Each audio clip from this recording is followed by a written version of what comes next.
वक्रतुंडी महाकाय सूर्यकोटि समप्रभा। सरल हिंदी बोलिए। सरल हिंदी का मतलब क्या? जिसमें अंग्रेजी और फारसी के शब्द मिले हुए हों वो सरल हिंदी है। और सरल हिंदी और शुद्ध हिंदी से अंतर क्या पड़ता, मैं उदाहरण देना चाहता हूं। मैं परसों, अभी आपने बताया ना, आज तक ने सर्वे किया था, तो उसमें भारत और काल और अमृत शब्द 3 बार आया था। वो सबसे ज़्यादा 3 शब्द जो आए थे। उसी समय बाई चांस वो दिखाने लगे कि कोलकाता में स्वतंत्रता दिवस मनाया जा रहा था, तो पहले हेलीकॉप्टर से फूल बरसाए गए। तो क्या कह रहे थे? पुष्प वृष्टि करो। अब अगर आपने संस्कृत में हिंदी पढ़ी तो समझने में कोई समस्या नहीं आएगी। पुष्प वृष्टि, फिर वो कह रहा है अपूर्व दृष्टि, ये अपूर्व दृष्टि दिखाई पड़ रही है।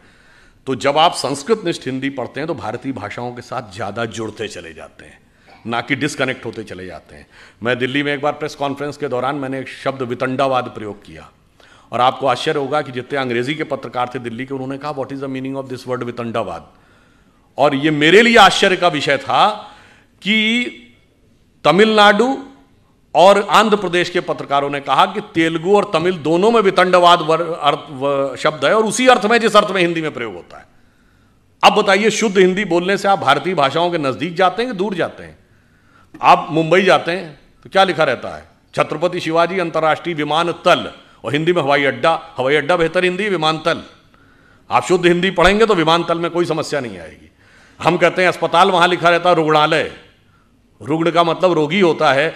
आप अगर संस्कृत निष्ठ हिंदी पढ़े होंगे तो आपको कोई समस्या नहीं आएगी। और ये मैं आपको एक उदाहरण भी बताता हूँ। जब सुषमा स्वराज जी थी तो एक बार हमने उनसे पूछा कि आपने इतनी जल्दी कन्नड़ कैसे अडॉप्ट कर लिया, आप कन्नड़ में भाषण कैसे देने लगी थी?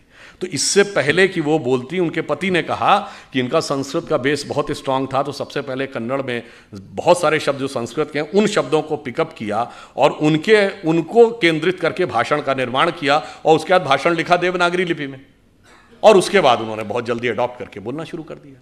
तो आप सोचिए कि ये भाषा किस ढंग से जोड़ती है और भाषा किस ढंग से आपके दिमाग को पल्यूट भी करती है। उदाहरण के लिए अगर आप देखें, आज एक और भी खतरा चल रहा है। आज आपने देखना शुरू नहीं किया कि हर टीवी एड में भी ये छोटे छोटे बच्चे, 7 या 8-9 साल का बच्चा अपने माँ बाप को ज्ञान देता है? ये क्यों है?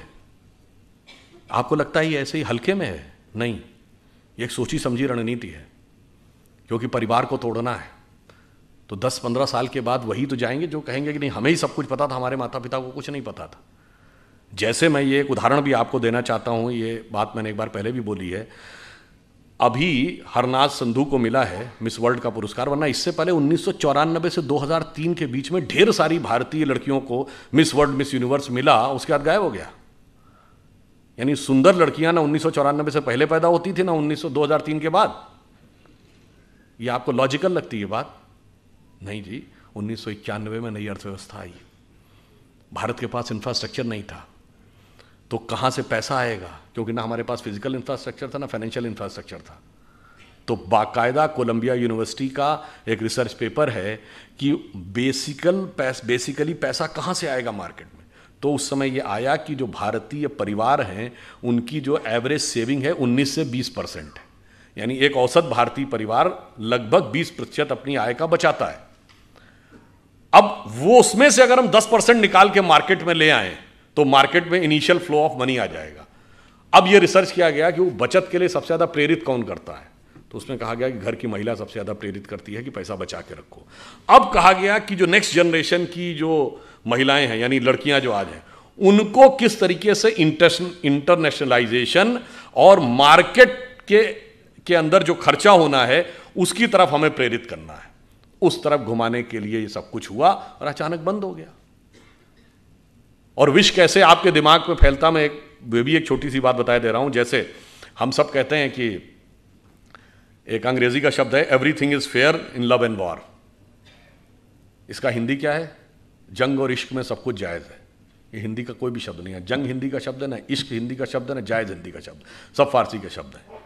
कभी आपने हिंदी या संस्कृत या किसी अन्य भारतीय भाषा में ऐसी कोई कहावत सुनी है कि युद्ध और प्रेम में सर्वथा सब कुछ उचित अनुचित है? ऐसा होता ही नहीं है, क्योंकि भाषा आपके दिमाग में एक संस्कृति भी लाती है। हमारे यहां युद्ध का एक धर्म है और प्रेम का एक त्याग है। इसलिए जिन्होंने कहा कि everything is fair in love and war, तो वहां आतंकवाद भी जायज है और फिर एसिड फेंकने वाले भी जायज है। इसलिए हमारे यहां ऐसा नहीं था। इसलिए हमें यह भी ध्यान रखना होगा, हम अपने बच्चों को यह भी समझाएं कि जब वो बहुत सारे प्रकार के तर्क वितर्क करते हैं। एक छोटी सी बात और आपको बताता हूं, तो उसको समाप्त करते हैं। देखिए, हम सभी कोई भी कार्य शुरू करते हैं तो पहला श्लोक क्या बोलते हैं? वक्रतुंडी महाकाय सूर्य कोटि समप्रभा। ये वक्रतुंडी ही क्यों है? किसी ने कभी ध्यान दिया कि सूंड जो है वो मुड़ी हुई क्यों होनी चाहिए, सीधी क्यों नहीं होनी चाहिए? उसका कारण यह है, और गणेश जी, यहां तो सबसे बड़ा गणेश जी का मंदिर है, गणेश जी के हाथी का ही सर क्यों है? कारण यह है कि हाथी के सर में और उनके एक ही दांत क्यों है? चूहे की सवारी क्यों है? उसका कारण यह है कि गणेश जी का पूरा स्वरूप हमारे अंदर की कुंडलनी जागरण की प्रक्रिया का स्वरूप है। इसीलिए सूंड जो है कुंडलनी का प्रतीक है। हाथी का सर इसलिए है कि हाथी के मस्तक में गजमुक्ता होती है, और दो दांत की बजाय एक दांत, और एक दांत भी टूटा हुआ है। वो इसलिए वक्रतुंडी इसलिए कि जो आपकी शक्ति है, जब आप कभी ध्यान लगाते होंगे तो हमेशा वो डाउनवर्ड टेंडेंसी की तरफ होती है। आपका मन हमेशा नीचे व्यर्थ की सांसारिक चीजों की तरफ भागता है। जब आप उसको नियंत्रित करके ऊपर की तरफ कर लेंगे, तब आध्यात्मिक उन्नति का मार्ग प्रशस्त होगा। इसलिए गणेश जी की सूंड हमेशा वक्रतुंडी यानी ऊपर की तरफ मुड़ी हुई है। और जब आप मूलाधार, स्वाधिष्ठान, अनाहत, आज्ञा चक्र पे आते हैं, चौथे चक्र के बाद की यात्रा अब द्वैत के साथ नहीं हो सकती। संसार और ईश्वर एक साथ नहीं चलते, एक के साथ संबंध तोड़ना पड़ेगा। इसलिए एक दांत और वो टूटा हुआ है, आगे की यात्रा अद्वैत से होगी। और अब जाके जरा चेक करिएगा, अद्वैत का अर्थ होता है अंग्रेजी में नॉन डुअलिटी। एक वेबसाइट है, जाके चेक करिएगा, SAND, science and non duality.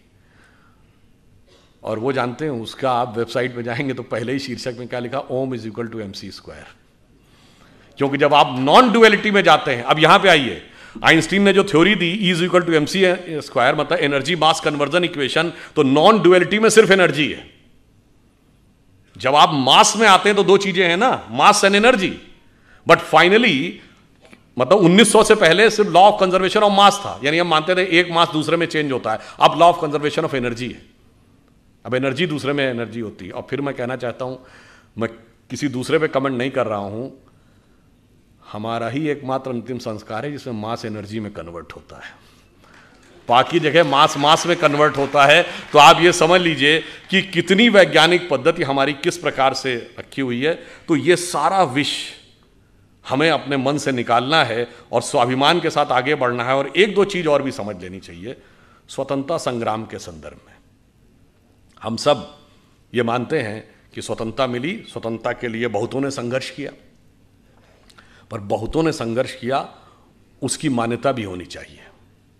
जैसे एक आंदोलन था, राजनीतिक आंदोलन, जो गांधी जी, तिलक, गोखले, नेहरू जी इनके नेतृत्व में चल रहा था, उसका महत्व है।